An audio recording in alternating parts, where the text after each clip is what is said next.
بسم الله الرحمن الرحيم. اللهم صل على سيدنا محمد وعلى آل محمد كما صليت على إبراهيم. دمان waxaan salaamayaa ummadda Soomaaliyeed iyo ummadda Islaamka iyo qof kasta bini'aadan meel kasta ay joogaan. Salaanka bacdi waxaan u gadagalaynaa programkeeni ahaa Khadra Foochar Somali Health Aid baan u gadagalaynaa. Waxaa maanta halkan igu diyaarsan saa taqaanaan baalka dhaqamadi ama sareen qofba suu yaqaano. baalkaasu wax tar badan buu leeyahay, anfacsi badan buu leeyahay. burka waxa laga suubiyo waa asaga oo noocyada badan aan u isticmaalno. cornflakes-ka qayb kamid ah laga suubiyaa. Witterbox waxa la dhahaa laga suubiyaa cereal badan oo wadamadan westiga laga helo. maanta waxaan marka in tusayaa cunto yar oo nadiif ah oo qamadiga laga suubiyay.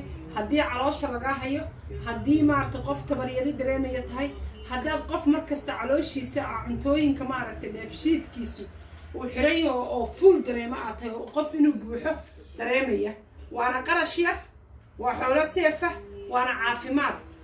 halkaan marka waxaan dabkaan saarayaa digsigaas oo waxba ku jirin.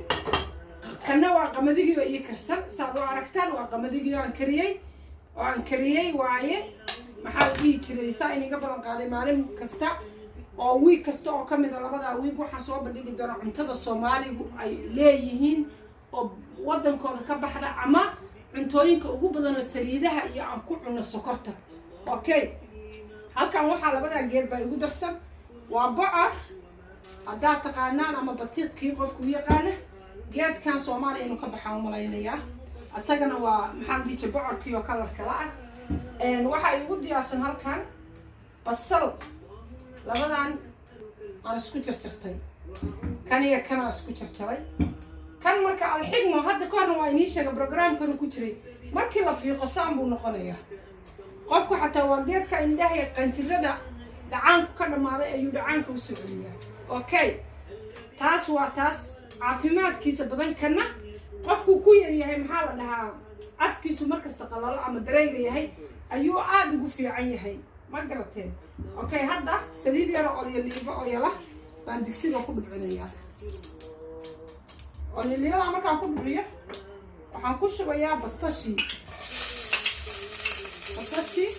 iyo khudradii karsamay. okay, waa ku sii darayaa alaabtan. maxaa la dhihi jiray hilibkan badan baa leedahay laakiin dadkuuna ogeyn. waxa cilmiga la dhaho wax badan oo wadankeena inta ka baxa aan waxba ka soo qaadin baa jira. xataa labadan jeer aan ku jiray sharaab baa laga suubin karaa. sharaab baa laga suubin karaa. labadan jeer marka cabaarsa isugu qaleeyo insha Allah waxaan ku darayaa qamadigan oo ama 3 ama 2 qaada inta aniga uu qof cuni karo. wixii ka sii badan waa gaarkeeda. hadda dad badan u karinaysid intaan oo kale hadda dad badan u kariso waa ku cusub. laakiin aniga maadaaba aan rabo inaan qadadayda ka dhigto kaleeto taydaas aan ku darsanaya. waxay ku noqonaysaa marka cuntaysi calooshaadu ma dareemayso inaad tahay calool buuxda, ma dareemayso calooshaada maaragtay inay tahay ishag aad seexan weysid. cuntadaana the best time aa la cuno. waxay ugu fiican tahay sida maxaa la dhihi jiray quraacda waa cuni kartaa, qada waa ka dhigan kartaa, maxaa la dhihi jiray casho waa ka dhigan kartaa oo sigis wixii ka horeeya. saliidna wax yaroo meel fog aniga oo liiba yar baan ku darsaday, macasar yar baa ku darsan kartaa. adile wax yar dalac yar baa ka dhigaysa oo meel fog oo haddaad rabtid wareeba intii wixii teesti kuula. waxaa kaloo suubinaysaa haddii ilaahay idmo maxaa la dhihi jiray ii sheeg uma baahna bahalkii maxaa la dhihi jiray saliida iyo sokor in lagu daro. waxaa u baahan tahay haddaad rabtid caano yoogad garoor af Soomaali waxa lagu dhaho dhinac waa ka saari kartaa oo ku cuni kartaa. ma fahantay alaabtan marka aniga waa cuntada feerkeeda maanta dadku hilibkayga ka cunaan. okay, hadda 2 minutes ku khalaysnayo oo ku darayaa 1 and 2. waa inii sheegay waa inta qof oo cuni karo 2 qaado oo qof cuni karo.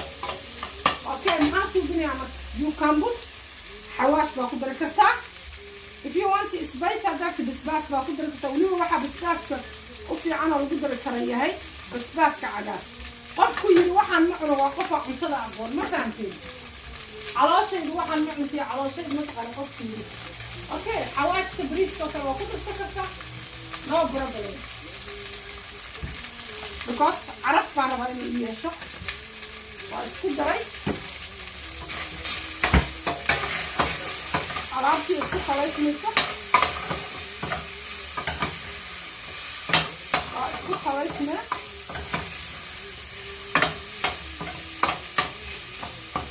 believe me marka kursi geela la kariyo maartay kursi geela marka la kariyo maxaa qacho Soomaa labadan geed birtaas ku kariyo kursi saasay noqonaysaa bacarkaas iyo qamadigaas ya haddii la isku ogaado waxa waaye dhag waaye dadka marka waxa uu sheegayaa walaalayaalow hilib iyo bariis iyo baasto caloosha laga dhajiyo solution ma noqoto qofka bini'aadanka caafimaadkiisa hadduu rabo inuu ilaaliyo solution ma noqoto habeenkii markaad seexanaysa inaad casho ka dhigato sokor qamadiyo digir iyo galley iyo masago wareeba waxa la isku daray oo sokor lagu daray solution ma noqoto saliid inoo qofka bini'aadanka caqligu waa xigmad la isku daray ma fahamtay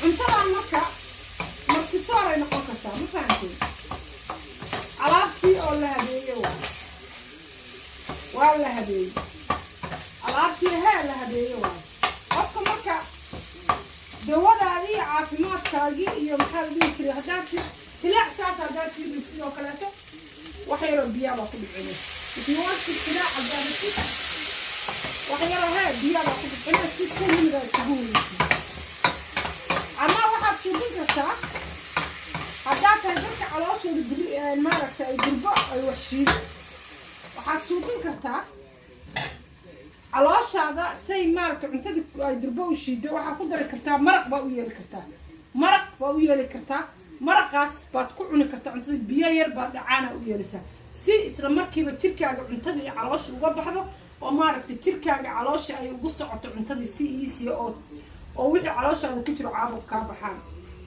okay marka inta laasimatid waxa kaleeto ka istifiidaysaa inaad ku caatowdo haddaa buurnay inaad maskaxdaada fresh noqoto inaad xoog yeelatid in lafa xanuun iyo waxyaalo badan aad dareemi jirto inaad ka kaaftoonto oo aad dhahdid wareera anay caafimaadka xaguuga sagolaa cuntada cunaya caafimaad baa ka helay waxaa kaleeto helaysaa inaadan noqon qof odawayga oo calool weyn yeesha ma fahanteen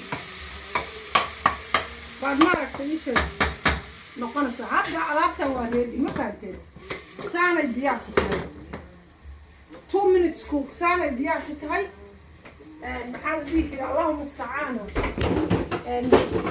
saan bay diyaar ku tahay qofkii marka raba asagu oo raba ana yoga wuu ku cuni karaa waa ina tusaya haddana saxanka markaan ku shubo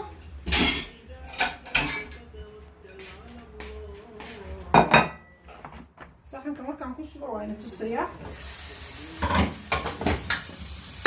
waa ka alaabta isku kariyay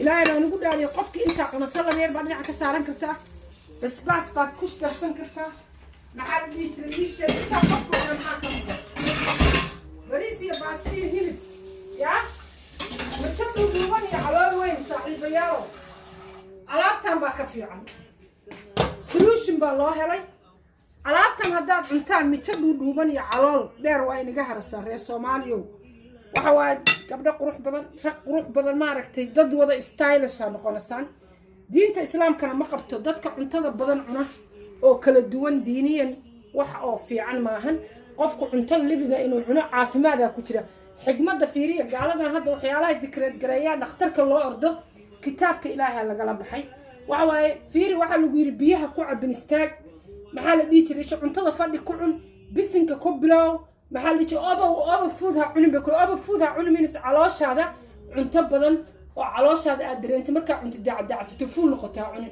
cuntada calooshaada inay limit leedahay alaabtan marka ma sha Allah isku ogaada igu soo ogaada casharada qaybo kamida maalinba wax yar waqtiga iska yar shaqooyin iyo hawlo iyo loo ordaa hawluhu waa badan yihiin waa khadra fooji Soomaali Health Aid insha Allah benefitkeeda isoo duceeyo qof kasto benefit ka hela in ilaahay awlaadeyda iyo caafimaadkayga igu xiftiyo Soomaaliya nabad ka dhigo dawlad rasmiya dal degan dad isjecel ilaahay naga dhigo wabillahi tawfiiq ilaahay ma arta khayr kayna sansiyo meel kasta joogna caafimaad ba isku ognahay nooli kulantee next time iyo mar kale to isku soo noqon dambe wiiga kale insha Allah. Assalaamu calaykum.